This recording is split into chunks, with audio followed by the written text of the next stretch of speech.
Good morning everybody, hope you're all safe and well. Today I'm at my neighbour's farm. He's allowed me to come and do some filming, so I'm going to see what he's up to today. Hopefully I can get some milk and yeah, generally have a look around and see what's going on. Aren't they beautiful? These are an organic herd, milker herd, so waiting to be milked. I'll be sampling some of that later. Yeah.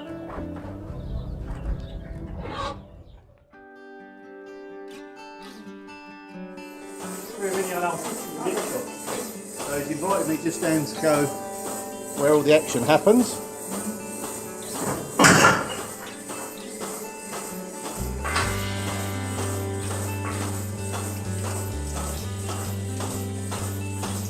I'm at the forefront of the milking now, so first of all we wipes all the teats with some antibacterial before he plugs them in.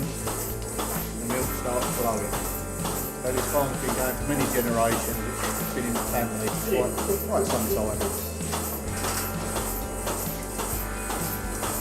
Occasionally there's a Jersey cow, and what that does, the milk from the Jersey cow puts the fat content up to the exact level that's needed.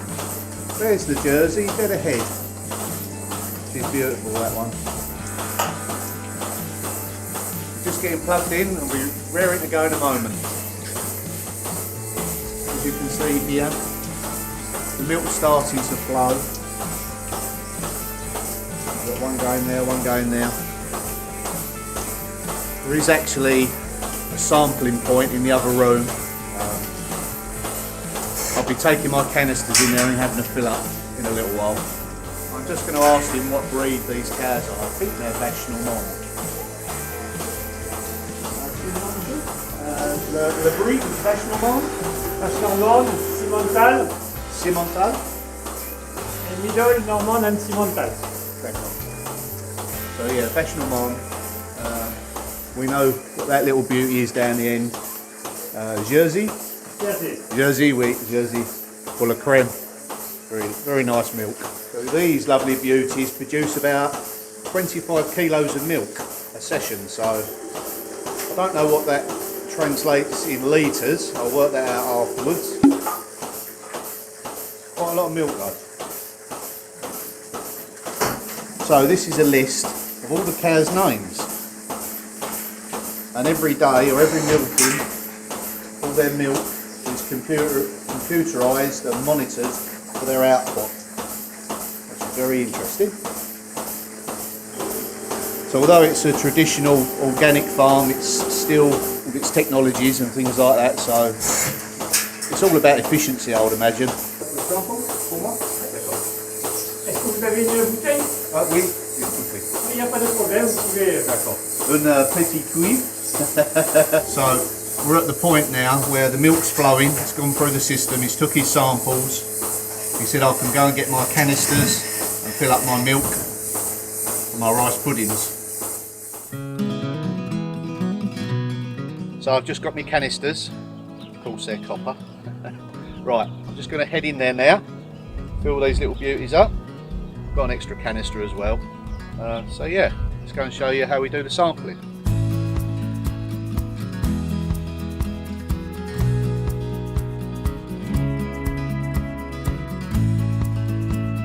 This is the point where the milk from inside there comes through the tubes and filters and then straight into the stainless steel tank.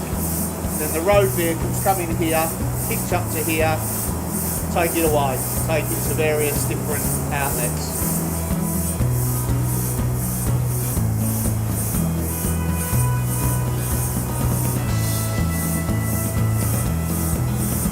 Still nice and warm.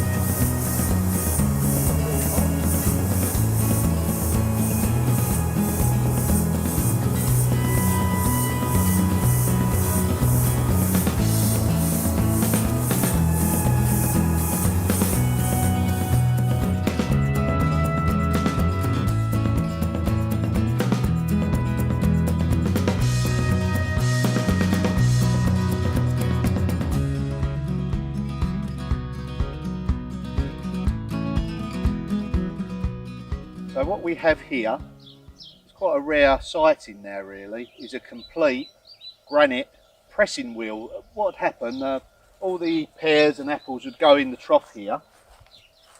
A horse would be attached to the outer piece of the wheel there, and obviously the horse would just march round, and in doing so it would pulp up all the pears and apples into what they call a mash, I think. Then it would come out of there and it would go into a press where they press it and extract the juice. So yeah, a lovely sight this.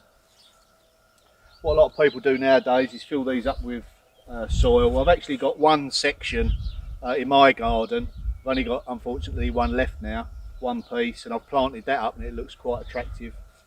Yeah, all these pieces are all carved by hand. You know, when you think that the rock was the size of each section, there's a lot of work gone on there. So, and then behind you've got the beautiful grounds. So it's all organic, so there's no pesticides or chemicals, you know, sprayed around here. Lovely fresh air, a really lovely environment. And then over to my left is the little farm shop. It's not open right now, but we'll be in there later on, buying some more products and showing you what lovely ingredients goes into everything around here. I wonder if the secret to his success with the rhubarb is maybe the cow manure. They're doing pretty good. The oven is accessed from the inside of the farm shop. Now these in recent times have been declining, I think, in properties that have been converted like barns and things. So I think there's a preservation order on these now. So you have to look after them. You can't take them down, which is very important. It's part of the local history in Normandy around here. So as I'm looking at this, I'm thinking this would look great on a building project I've got in my property, where I've got an oak frame barn that I'm going to re-erect. And on the end, I want a bread oven, so I'm taking a bit of inspiration from this. A good idea, I think. A beautiful little window with an ancient shutter on it with a little love heart carved in it, lovely detail. And then up to the top right, it's like looks like a nest. What it actually is, it's imitating a nest, and what that does, it keeps hornets and things away from the property. They notice that there's already a nest there, so they go somewhere else. So an easy and effective way to keep out pesky hornets.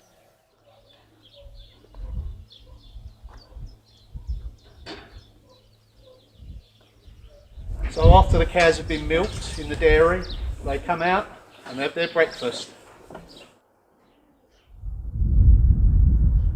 So this one here is the Bas Normand, which is a regional breed. A good versatile animal. There's a little Jersey again. Fun fact, there's more cows in Normandy than there are people, which ain't a bad balance.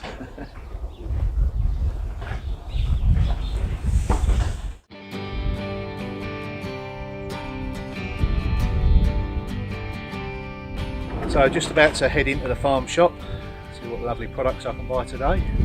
Probably be in a pear in there somewhere, so yeah, let's have a look.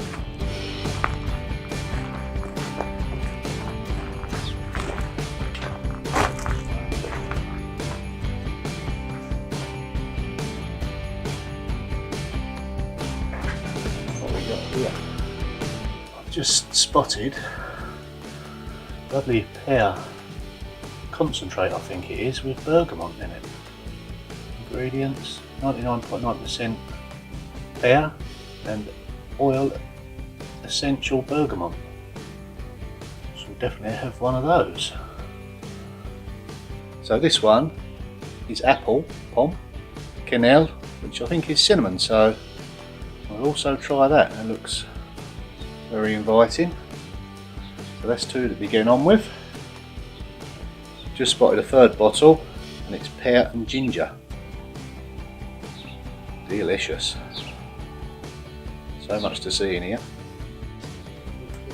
So of course it's obligatory that you do the friendly gesture and the sampling session.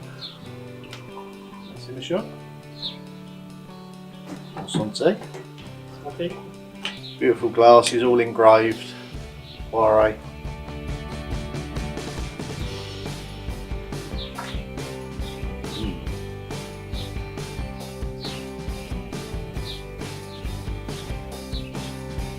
Not sure, I might have to try that again. Delicious. Merci, monsieur. So the farmer's just handed me a very handy leaflet. Inside, we've got the recipe for a cocktail. Cocktail with poire. So I shall gain the ingredients and give that one a try. I'll let you know. I'm sure it's lovely. So what we've got here is an ancient oven.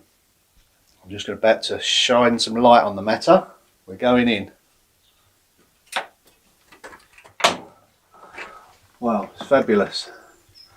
If you look up onto the ceiling, it's all terracotta tiles, I believe. So you've got the stone on the outside, stone on the floor,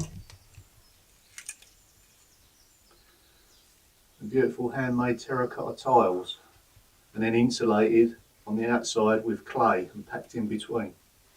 So a very beautiful feature. I think in the past they would have maybe done their bread in there, dried plums, prunes and things like that. So any manner of goods like that. But yeah, a real treat to see that in its working order. Just here, more ancient implements. That's for the corking of the bottles. This void here goes up to a chimney, so naturally all the smoke will come up and then straight up. These are the cantilevers. It's cracked one of the lintel stones there, but that's understandable. It's probably with heat. So yeah, lovely, lovely feature in its original condition and still working now. So what we have here is the base of a press. I think the press would have been above it. Different layers, I think they called mashes or cakes, there's different terminologies for it. Basically it gets pressed down and all the juice runs around into these gullies. Now there would have been a spout into a barrel or something here, so you can see the depth of these. You know, they're getting on for 5 inches, 6 inches nearly. All hand carved. Lovely original antiques really. Yeah, beautiful. But that's got a few people drunk. So this is a lovely oak coopered barrel which should have stored maybe cider and calvados and things like that. A real heritage piece. And what I've done in one of my projects, one of these galvanised rings I've used up in a metal structure of mine and just upcycled them. So there was lots of these in my property at the time. They was in various states of repair or disrepair. You can see here you've got like a cheese safe or a meat safe really, just for airing and curing things. Would have kept the flies off.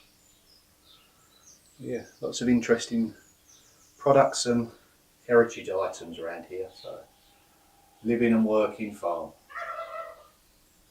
That was a turkey by the way, not my stomach. Right, so it's just given me behind the scenes access to one of the boilers, so let's go and have a look and see what that is. So what it's running on is the mulch that you see earlier on from all the trees that are broken down and mashed up. It's actually running their furnaces for heating, water and all the other utilities, so that's real upcycling. Yeah, it's impressive that. It's chucking out some heat. Tailler les pierres. Oh. Pour que les tonneaux y rentrent. This is a door that they put the big oak barrels with the calvados and cider and that in there. I'm just going to go in and have a look at one. As you can see, it holds quite a few bottles in there. That's 1,000 litres. Wow. Là, c'était la quenelle pour le cidre. Pour mettre Oui, c'est Here we've just got the tap for the bottom. So the barrels have to be laid flat. I think it lets all the sediment settle out correctly, and the tap is obviously just above the sediment. So La couleur noire, c'est le calvados. ah. L'évaporation. Oh, evaporation. Ah. Le calvados. D'accord. Okay, it's interesting. Celui-là, normalement il était là. Pour le calvados. Ah, Small. the smaller one, smaller barrel is for the calvados, and the larger ones are for the cider. Basically, calvados is apple brandy. In this region, it's sometimes mixed apple and pear, which is distinctive to the area. So yeah, I think they call that Don Fronte's liqueur, basically, like a apple or pear brandy. So I think this building is roughly about 250 to 300 years old, so that's made quite a lot of calvados in its time. So let's go and have a look at the other building. Okay, so this one here, I think it's got some history, being built slightly in an English style. I'm not quite sure what the exact details are of this one, but I will find out. We're inside now, and there's a huge big A-frame structure all out of oak, and there's a carving on there someone's put in 1845. C'est la signature du charpentier. Ah, d'accord. It's the signature of the carpenter. That's very, very unusual. So here we have a split level. I think maybe the lower level for the vache, Le foin. and the top for the hay and the feed and things like that, I'd imagine. So in the background you can see the feeders on the wall. So what we have here is an original open fire, as you can see. It's got some really lovely detailed stonework here on each side. And if I'm right in thinking, I've been told that when a house was constructed for a couple that was newly married, each side of the family would commission from separate stonemasons this corbel stone here and these stones here. So that's why on a lot of them they're completely different. Sometimes they're carved with like a crest, or sometimes they're just plain, sometimes it's religious. Then you've got a big solid oak lintel here. So as you can see, there's another beautiful little property here. This little addition to the building we was just in earlier is for the pigs. The little doors there lift up, put the pig food in. We've got something very similar at my property. So this property here has got something to do with the 100-Year War that was going between England and France. We've got some big window bars on here. They're all hand chiselled into the stonework, and a lot of the time you'll see them, they're filled up with lead to secure them in there. So that's probably something to do with the 100-Year War that was going on. So yeah, a real nice feature on that. A very pretty building.